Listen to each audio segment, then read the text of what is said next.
Welcome to our podcast, where we uncover the most important and interesting stories for you. In this episode, we'll discuss a study suggesting that Earth had several tiny hidden moons billions of years ago. Our current Earth-Moon system was formed when a protoplanet named Theia smashed into our planet some 4.5 billion years ago. This is when Earth was just 100 million years old. The collision ejected loads of debris, some of which came back to Earth while the rest created our lunar satellite. Scientists have been studying this phenomenon and its consequences for years. They have even discovered possible remnants of Theia within the Earth's mantle. The Moon, some scientists believe, was formed only in a matter of few hours.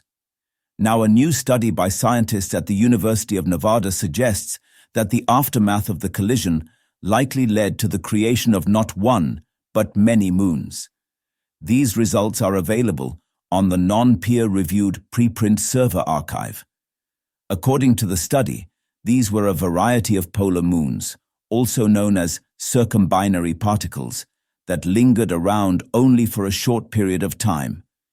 As per the scientists, the existence of these moons was possible only because of the close proximity of the Moon to Earth.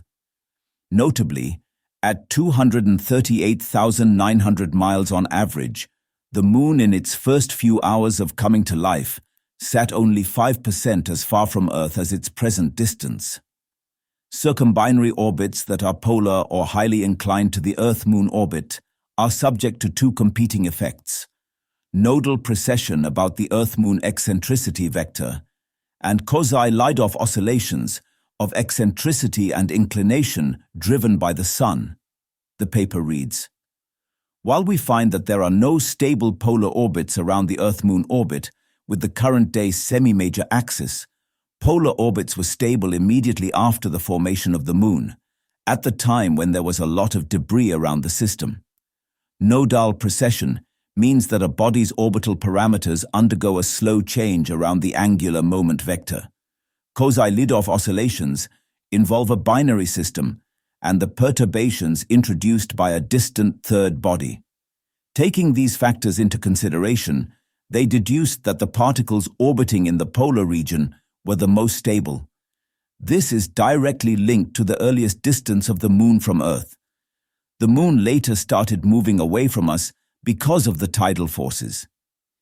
If a significant mass of material ended up on polar or librating orbits, then the eccentricity of the Earth-Moon binary could have been increased as a result of its interaction.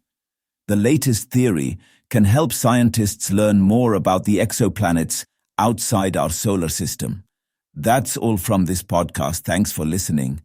We have many more such compelling episodes for you. Enjoy them. Do share your opinion in the comment box and subscribe to us for more.